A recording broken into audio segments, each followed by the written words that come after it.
आज से स्टार्ट होगा एक्सरसाइज। हेडिंग डालिए। आज से शुरू होगा अर्थमेटिक प्रोग्रेशन। लिखो अर्थमेटिक प्रोग्रेशन शुरू होगा। जैसे इससे पहले चल रहा था सिर्फ सीक्वेंस और सीरीज, अब शुरू होगा अर्थमेटिक प्रोग्रेशन। तो लिखिए समांतर श्रेणी किसे कहते हैं। लिखा दिए हैं, कोई बात नहीं, दोबारा लिख लो। ऐसा लग रहा है कि हम पहले लिखाए हैं, कोई बात नहीं, दोबारा लिख लीजिए। समांतर श्रेणी किसे कहते हैं। श्रेणी किसे कहते हैं ये भी बता दिए होंगे कि जो लगातार बढ़े या तो लगातार घटे।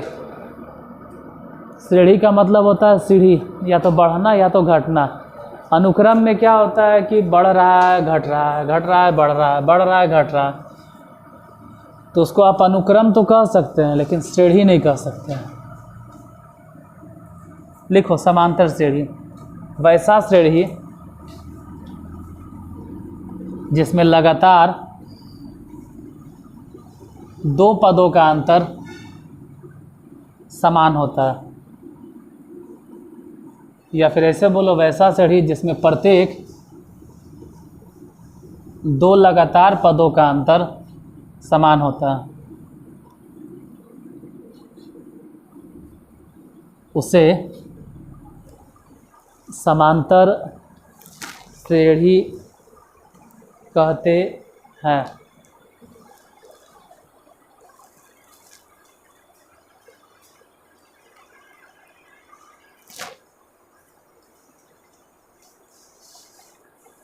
और समांतर श्रेणी में सब दसवां में पढ़वे किए हो। एक्सरसाइज क्या है ये सब दिखाई देता है, देखो तो 15.2 थोड़ा सा नहीं दिखाई दे रहा, थोड़ा नीचे, कोई बात नहीं। 15.2 सीक्वेंस एंड सीरीज।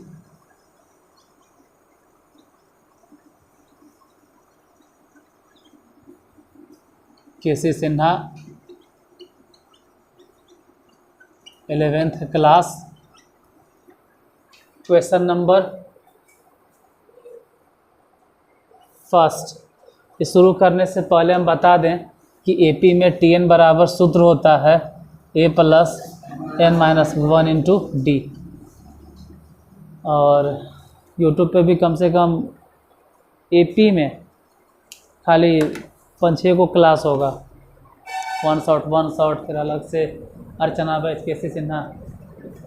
तो तू चाहो तो वहाँ भी जाके देख सकते हो, हम साबित किए हैं। यहाँ याद रखना जरूरी है कि एपी में टीएन बराबर कितना होता है A plus N minus 1 into D. फिर भी लगे कि क्या है तो चलो भाई बता देते हैं, एक बार जरी प्रूफे कर देते हैं। जैसे एपी का मतलब हो गया कि पहले पद ए है और फिर दूसरा जो पद होगा वो ए प्लस डी होगा, जो तीसरा पद होगा वो ए प्लस 2d होगा, जो चौथा पद होगा उसको बोलेंगे ए प्लस 3d। तो इसमें अपने समझना है कि जो t1 है, जो पहला टर्म है, उसमें सिर्फ बोले a और प्लस 0d, मतलब कोई d ही नहीं जोड़े। जो दूसरा टर्म है उसमें बोले a और प्लस में 1d। जो तीसरा टर्म हम देखें, क्योंकि पहले तो a रहेगा, a ही है प्रथम पद, और उसमें डिफरेंस धीरे धीरे जोड़ते जाना है। तो तीसरा टर्म जो है उसमें कई बार हम डिफरेंस जोड़े, 2 बार। चौथा टर्म है तो उसमें कई बार डिफरेंस जोड़े। मतलब सोच सकते हो कि जैमा टर्म है उससे एक कम डिफरेंस जोड़ना होता है। जैसे इस हिसाब से t100 अगर रहे तो ए प्लस, तो इतना भर तो अपने दिमाग लगा सकता है कि अगर tn है तो tn माइनस 1 होगा। तो फार्मूला साबित करना कोई बहुत बड़ा तोप वाला काम नहीं था। क्वेश्चन लिखिए डायरेक्ट था। पहला नंबर क्वेश्चन क्या है देखो, एक्सरसाइज 15.2 में पहला नंबर क्वेश्चन है अनुक्रम 10, 5, 0, -5, -10 ... का 10वां। बस ये लिखवाइएगा कि क्वेश्चन है क्या। पहले कितना अनुक्रम 10 है, फिर 5 है, 0 है, -5 है, dot dot dot dot dot dot dot dot dot dot 10वां पद ज्ञात करना। देखो इसमें इतना समझ में आता है कि एपी में है, क्योंकि यहाँ पे डिफरेंस देखें तो 5 घट गया, ई देखे तो 5 घट गया, ई देखे तो 5 घट गया। तो समझ में आ रहा है कि हर बार हमको डिफरेंस मिल रहा है कितना, 5 घट गया मतलब -5, से बढ़ जाता तो +5। ए कितना है तो ए है 10, और निकालना है क्या 10वां पद T10। 10वां पद T10 के फार्मूला बता, तो बार बार वो फार्मूला क्या लिखोगे, a + n - 1 × d, direct T10 के फार्मूला बैठा a + 9d। अब बोलना है कि a के जगह पे कितना बैठेगा 10 + 9, डिफरेंस कितना -5, तो ये तो 10 हो गया और 9 × 5 = 45 हो गया। सोचो कि 10 में से अगर 45 घट गया तो कितना आंसर, तो इसका आंसर यही होगा। आप लिख लीजिए, हम रुकते हैं 1 मिनट के लिए, 1 ही मिनट रुकेंगे, लेकिन लिखो।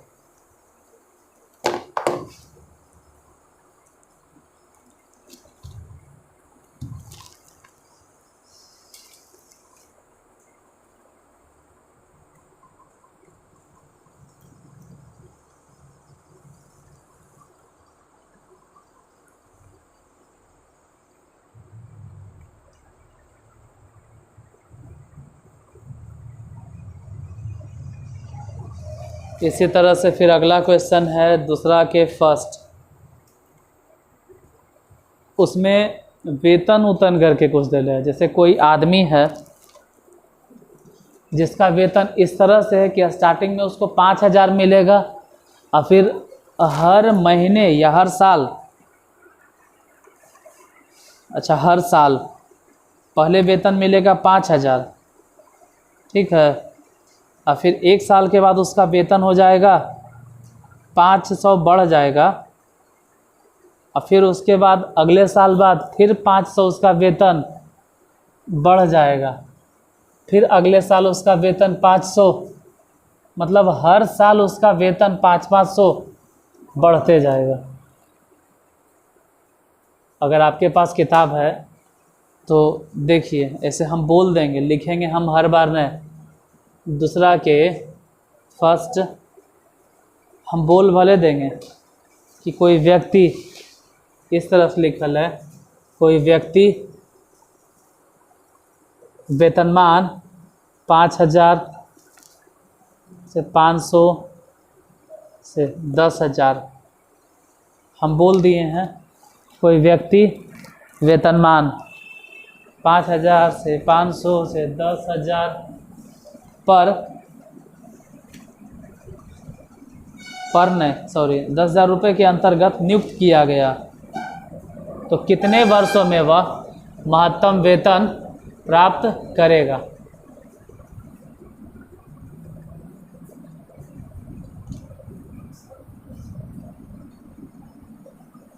अब कितने वर्षों में वह महत्तम वेतन प्राप्त करेगा। देखो पहला वर्ष उसका वेतन कितना था 5000, मतलब वो 1 महीना भी काम करेगा तो किसी तरह यही बोलेगा कि मेरा वेतन कितना है 5000। अगर 1 दिन भी अभी ज्वाइनिंग कहला हुआ है फिर भी वो किसी तरह यही बोलेगा मेरा वेतन कितना है। लेकिन जैसे ही 1 साल बीत गया उसका वेतन कितना हो जाएगा, मतलब 1 साल के बाद उसका वेतन होगा 5000। लेकिन गौर से देखोगे तो समझ में आएगा कि वो टर्म नंबर 2 है, ध्यान देना। पहले इसका वेतन कितना था, फिर अगले साल हम देखें तो इसी का वेतन हो गया 5500, फिर इसका वेतन हो गया, फिर इसका वेतन हो गया 6000। यहाँ हम रुकेंगे, थोड़ा ध्यान से समझना। यह है T1 और ये वाला है ये वाला है T3 और ये वाला है T4। ध्यान से देखना, यहाँ से यहाँ तक जाने में उसको कई वर्ष लगा, 1 वर्ष। भले ही वो बोलेगा कि ये T2 है, T2 कितना है 5000, लेकिन कई वर्षों में, 1 वर्षों में। T3 कितना है 6000, लेकिन कई वर्षों में, 2 वर्षों में। तो जो तुमको टर्म नंबर 3 दिखाई दिया वो वर्ष 1, जो नंबर तुमको टर्म 3 दिखाई दिया वो वर्ष 1, क्या उड़ी बाबा। इसमें टर्म नंबर 4 कितना है 6500, वो कई साल में हुआ 4 साल में। 1 साल तो काम करे चाहे नहीं करे वही बोलेगा कि हमारा वेतन 5000 है। 1 साल जैसे ही काम किया, मान लो 2024 में वो लगा नौकरी पे, और 2025 जैसे ही आया, मतलब 1 साल ख़त्म, और 2025 से वो बोले लगेगा मेरा वेतन कितना। फिर जैसे ही 25 पार हुआ वो 26 में ही बोले लगेगा मेरा वेतन। मतलब 1 साल काम करने के बाद वो बोलता है कि मेरा वेतन कितना है 5000। तो 1000 काम 1 साल काम किया, लेकिन वो टर्म नंबर कैमा है 5500, ये कैमा टर्म है, कौन सा पद है, कौन से पद है बोलो, दूसरा पद है, लेकिन कई साल काम किया था। तो जो तुमको दूसरा पद नजर आता है ना वो टर्म 1, टर्म 1 ऐसे मतलब घट गया। जैसे कैमा नंबर पद है, लेकिन कई साल में हुआ 3 साल में, 1 साल 2 साल 3 साल में। तो ये समझना जरूरी है कि टर्म और साल में 1 का गैप होता है। टर्म 1 बड़ा होता है और साल 1 छोटा होता है। जैसे यहाँ लिख देते हैं कि मान लो कभी n बराबर आ गया 11, मान लेते हैं कि अगर n बराबर 11 आ गया तो हम इसको वर्ष में बोलेंगे कितना 10 वर्ष। इसको ध्यान में रखना, अभी यही समझाएं हम। खैर शुरू करते हैं। यहाँ पर a बराबर कितना चलेगा, डिफरेंस कितना चल रहा है, और सबसे लास्ट टर्म जो है वो कितना हो गया 10,000। हमको मालूम करना है क्या, तो एक तरह से n, एक तरह से n ज्ञात करना। Tn के सूत्र बोलो, बोलो कि Tn के जगह पे कितना बैठा है 10,000, a के जगह पे कितना बैठा है प्लस n-1 इंटू डिफरेंस कितना बैठा है, ये 5,000 घटाओ। 10,000 में से 5,000 अगर घट भी गया तो 5,000 तो बचेगा ना, और उधर कितना n-1 गुने में, देखो 0 से 0 कट गया, अब 5 दहे 50 कट गया, तो n बराबर कितना, मान लो n बराबर 11 आ भी गया तो आंसर 11 नहीं देगा, आंसर कितना देगा। इसलिए तुल आते हो 11 और आंसर में देता है 10 वर्ष। आंसर चेक कर लो, आंसर चेक कीजिए, 11 वर्ष नहीं 10 वर्ष होगा, लिख लो।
दूसरा नंबर क्वेश्चन क्या है कि एक व्यक्ति ऋण का भुगतान 100 रुपये की प्रथम किस्त से शुरू करता है। एक व्यक्ति ऋण का भुगतान 100 रुपये की प्रथम किस्त से शुरू करता है। एक व्यक्ति ऋण का भुगतान 100 रुपये की प्रथम किस्त से शुरू करता है। यदि वह प्रत्येक किस्त में 5 रुपये प्रति माह बढ़ाता है तो 30वीं किस्त में कितनी राशि देगा। फिर से क्वेश्चन ध्यान से देख लेना, हम दोबारा पढ़ते हैं। तो यूट्यूब से देखता होगा वो लिख लेगा अपना क्वेश्चन। एक व्यक्ति ऋण का भुगतान 100 रुपये की प्रथम किस्त से शुरू करता है। एक व्यक्ति ऋण का भुगतान 100 रुपये की प्रथम किस्त से शुरू करता है। एक व्यक्ति ऋण का भुगतान 100 रुपये की प्रथम किस्त से शुरू करता है। यदि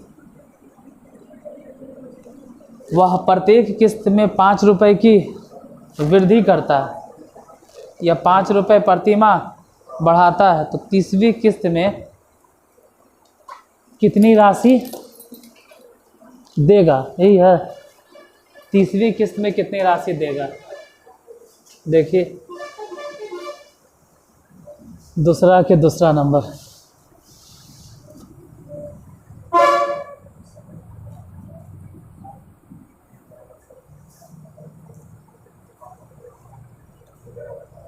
दूसरा एक आदमी पहला किस्त में कई रुपया दिया, 100 रुपया, ठीक है।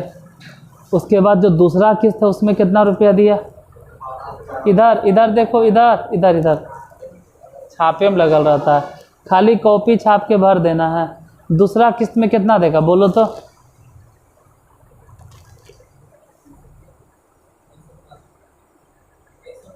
105। और तीसरा में 110। पहले 100 रुपया था, फिर 105 हुआ, फिर 110 हुआ। ऐसी करते करते आपको जाना है T30। 30वें किस्त में कितना देगा। इस सब में तो मालूम है कि A बराबर कितना 100, डिफरेंस कितना 5, और निकालना क्या है तो आसान है, डायरेक्ट लिखो ले T30। T30 के फॉर्मूला A प्लस 29D।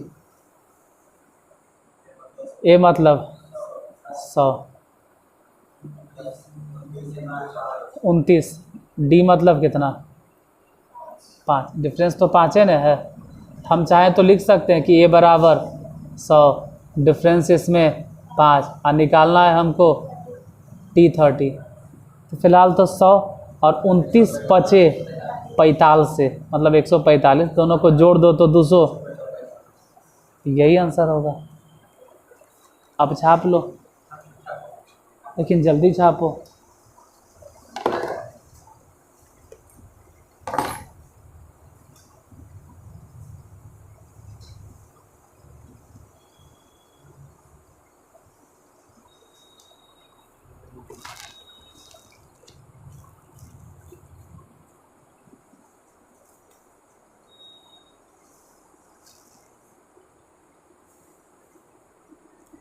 तीसरा नंबर क्या है बोल देते हैं इन लोग के लिए जो बाद में ऑनलाइन पढ़ता है। 3 अंकों के सभी धन पूर्णांकों को ज्ञात कीजिए।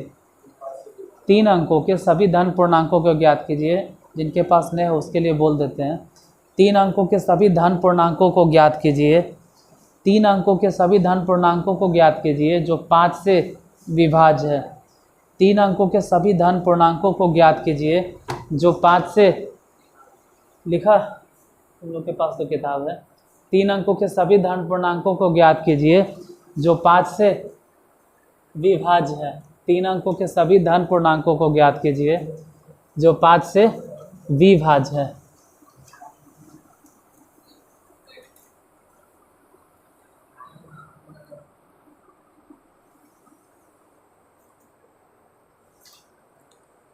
क्वेश्चन नंबर 3 देखिए क्या है। 3 अंकों के सभी धन पूर्णांक, तो 3 अंकों के धन पूर्णांक शुरू होता है कहाँ से 100 से। 3 अंकों वाली धन पूर्णांक या संख्याएं बोलो, तो 3 अंकों वाले धन पूर्णांक शुरू होगा 100, 100 के बाद 101 भी है, लेकिन ध्यान रहे कि 3 अंकों वाले धन पूर्णांक जो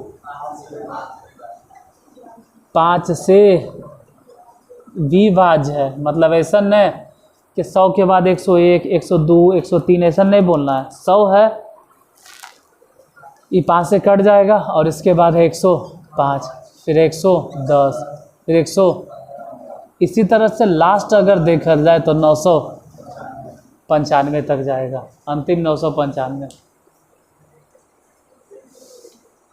तो कै गो है ऐसा, एगो, दूगो, 3 गो, मतलब पहला, दूसरा, तीसरा, चौथा और पाँचवा, तो कैमा है वो निकाले पड़ेगा। मतलब लिखना होगा कि हाँ ए बराबर कितना, डिफरेंस कितना, और सबसे लास्ट पद जो चल रहा है वो 900। अब पता करना पड़ेगा कि वो एन कैमा पद है। फार्मूला बताइए, टी एन बराबर A plus N minus 1 into D. T N के जगह पे कितना बैठाएंगे, 900। ए मतलब कितना बैठाना है, 100, एन माइनस 1, यही तो नहीं जानते, डिफरेंस जानते हैं 5। अच्छा, 100 को इधर भेज दो तो 800 बराबर एन माइनस 1 गुने 5। 5 से इसको काटो, 5 एकम 5, 179 बराबर एन माइनस 1। तो एन बराबर कितना हो गया, -1, इस तरफ आके प्लस हो जाएगा 180, यानी कि कैमा पद है 995 कैमा पद है। यानी कि टोटल कई गो नंबर होगा, इधर देखल करो थोड़ा बहुत, टोटल उसमें कई गो नंबर है, तो 1 2 3 4 5 नहीं बोलेंगे, टोटल कहेंगे कई गो, 100 लिखो।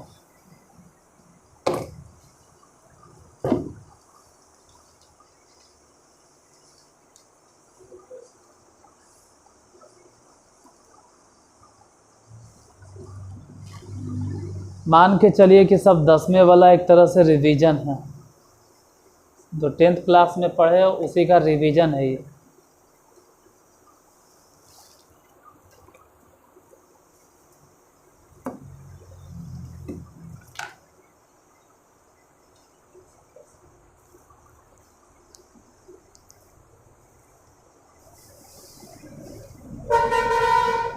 लिख लो जल्दी। तो घर में देखता है ऑनलाइन जाके यूट्यूब पे, लिखो, घर में भी नहीं देखता है, यहाँ भी नहीं लिखता है, बना लेगा, बहुत अच्छा बना लेगा।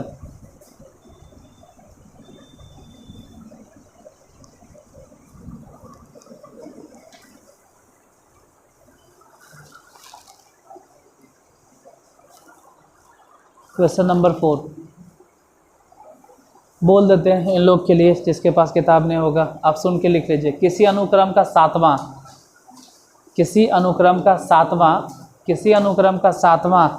और 12वां पद क्रमशः, किसी अनुक्रम का 7वां और 12वां पद क्रमशः 34 और 64 है।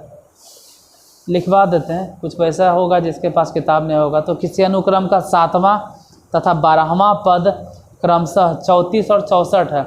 7वां पद 34 है और 12वां पद 64 है, तो उस अनुक्रम का 10वां पद ज्ञात करें।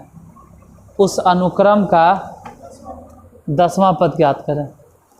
बोलो 7वां पद, तुम लोग कितना है 7वां पद, 34। 7वां पद 34 है, उसके बाद कैमा पद, 12वां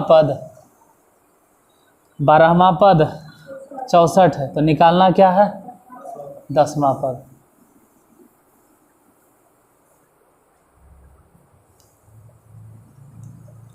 क्वेश्चन नंबर कितना है, चौथा ने। किसी एपी का चौथा पद, चौथे ने कि कुछ और है, कैमा है 7वां पद है, सर गड़बड़ हो गया, 7वां पद कितना है, और बोलो 12वां पद 64, तो निकालना क्या है 10वां पद क्या होगा। 7वां पद मालूम है, 12वां पद मालूम है, 10वां पद निकालना है। देखो हाँ है तो सब 10th वाला।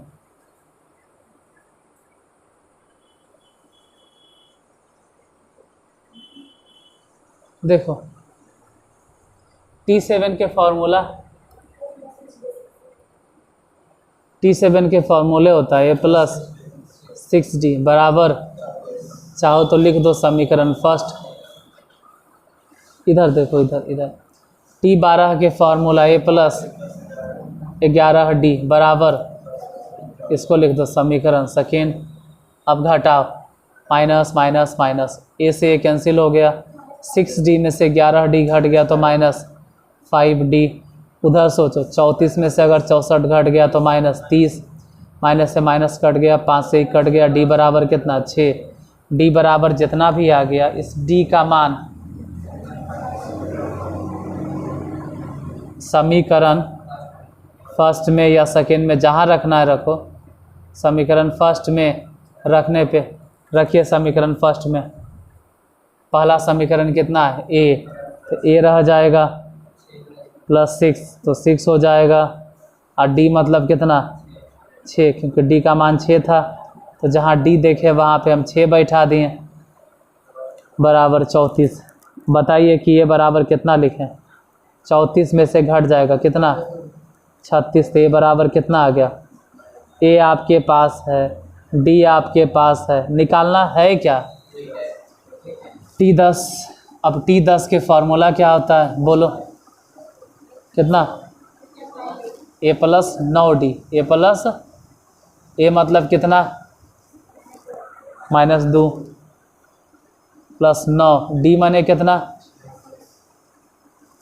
6। देखो ये -2 हो गया, 9 छके 54 में से 2 घटा कितना होगा 52, यही आंसर होगा। क्वेश्चन नंबर क्या था ये, 5वां बता दें या कल बताएं।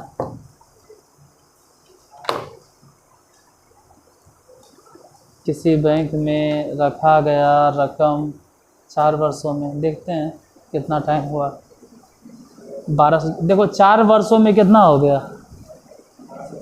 4 वर्षों में हो गया है 1200, वो 4 वर्षों में है, तो समझना पड़ेगा कि 4 वर्षों में, तो टर्म नंबर कैमा हो गया ना गड़बड़। अगर 4 वर्ष है तो टर्म नंबर कैमा 4 वर्षों में, तो n बराबर कितना 5। अभी बताए ना कि अगर n 11 आंसर आया था तो कई वर्ष,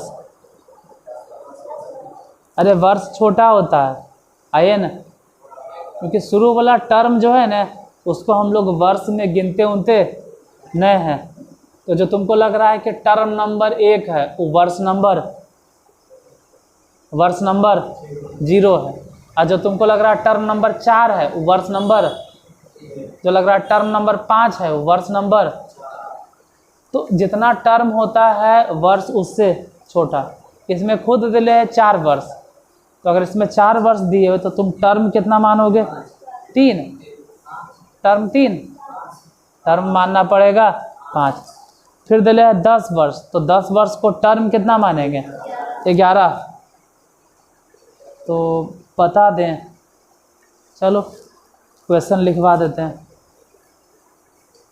किसी बैंक में रखा गया कोई रकम, इन लोग के लिए बोल देते हैं जो देखता होगा यूट्यूब पे। किसी बैंक में रखा गया कोई रकम 4 वर्षों में 1240 रुपये, 4 वर्षों में 1240 रुपये तथा 10 वर्षों में 1600 रुपये हो जाता है, 10 वर्षों में 1600 रुपये हो जाता है। वह रकम प्रति वर्ष का साधारण ब्याज, वह रकम कौमा प्रति वर्ष का साधारण ब्याज, प्रति वर्ष का साधारण ब्याज, और 7 वर्ष के बाद, 7 वर्ष के बाद, देखो 7 वर्ष के बाद अगर बोल रहे हैं मतलब वो n बराबर कितना 8, तो 7 वर्ष के बाद रकम ज्ञात कीजिए। वर्ष भले ही हम बोल रहे हैं 7 वर्ष बाद, लेकिन n बराबर कितना गिनती करेंगे? 8। n बराबर 8 है। n एक बड़ा होता है वर्ष से। क्वेश्चन नंबर 5 बोलो क्या है? कोई धन कई वर्षों में? 4 वर्षों में। 4 वर्षों में कितना हो गया? और एक चीज बोलो। 10 वर्षों में 1600 हो गया। तो निकालना है कि 7 वर्षों के बाद। तो 7 वर्षों के बाद मतलब कि T8 पूछ रहा है, तो बाद में निकाल लेंगे T8। फिलहाल तो A निकालना है, D निकालना है। देखो 4 वर्षों मतलब इसको समझ लो कि ये टर्म नंबर कैमा है 5। और 10 वर्षों मतलब इसको समझ लो ये टर्म नंबर कैमा है। तो T5 के फॉर्मूला होता है A+4D बराबर 1200। समीकरण फर्स्ट। अब 10 वर्षों भले है, लेकिन हम 10 वर्षों नहीं बोलेंगे, मतलब 10 वर्ष ही बोलेंगे, मतलब टर्म में उसको T11 बोलेंगे। A+10D बराबर कितना? 1600। समीकरण सेकेंड। घटाओ माइनस ए से एक कट गया। सोचो अगर 4D में से 10D घट गया तो माइनस में 6D। इधर बताइए माइनस 0। उल्टा घटाना पड़ रहा है, मजबूरी है, उल्टा घटाना पड़ रहा है। माइनस से माइनस कट गया, इसे ही कट गया। D बराबर कितना? 60। अब D का मान अगर निकल गया तो हम बोलेंगे ना कि D का मान समीकरण फर्स्ट में रखने पर। समीकरण फर्स्ट कितना? ए माने कितना? A+4। D माने कितना? 60 बराबर 1200। एक काम करो, A बराबर बोलो 1240 में से ये घटेगा ना 200। बताइए तो कि घट कर कितना आएगा? A बराबर 1000।